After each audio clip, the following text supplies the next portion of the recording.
All plastic filament absorb water.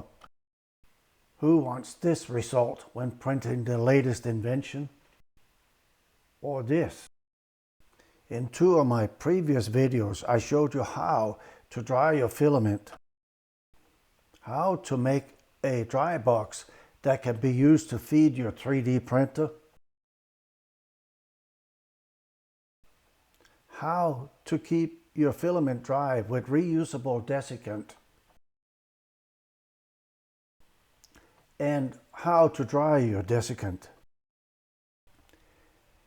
In this video, I'm going to take this a step further by showing you new ways to dry the filament, another way to store your filament, and a new way to dry the desiccant.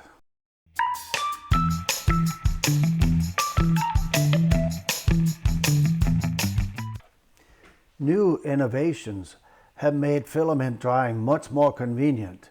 While I don't yet have any of the newer AMS systems with the built-in drying functions, I would strongly consider these if I were buying a new printer. Take a look at Bamboo's AMS 2 Pro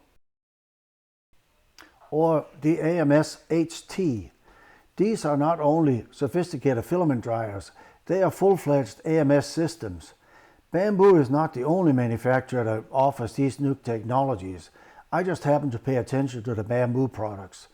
As I mentioned, I do not yet own the newer systems, but since they're priced only slightly higher than other dryers, I would think the extra few bucks would be worth it.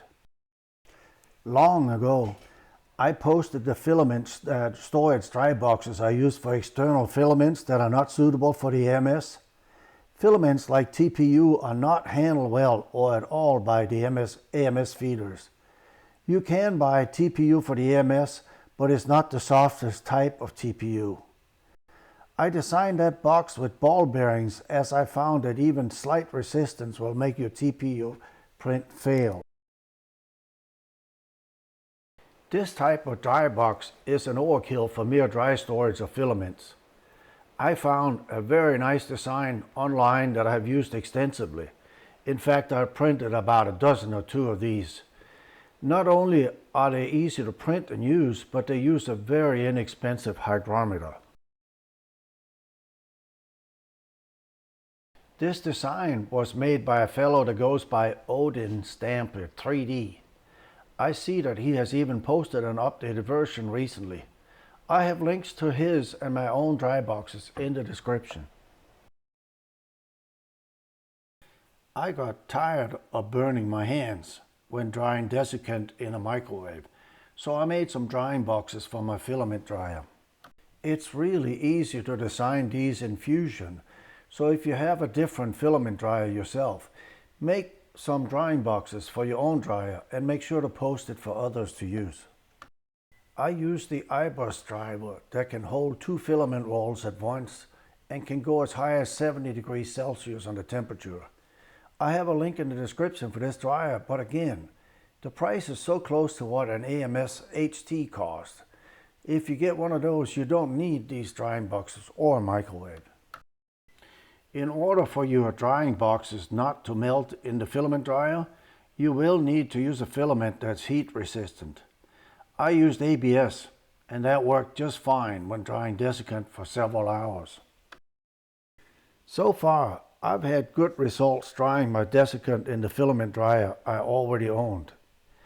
The ventilation holes and the fan really helps getting rid of the moisture, and it's a relatively quiet operation I can run at night. I try not to fill the boxes too much as the drying time would increase to ridiculous levels. Again, I will probably upgrade soon to an AMS system to have built-in dryers, which will make it much easier to keep my filament dry. But until then, this is a very simple solution to getting high-quality 3D printing. This video is not sponsored. I purchased the items you see with my own funds. If you click on a product link and purchase the item, I might earn a small affiliate commission that's paid by the vendor. It should not affect the price you pay.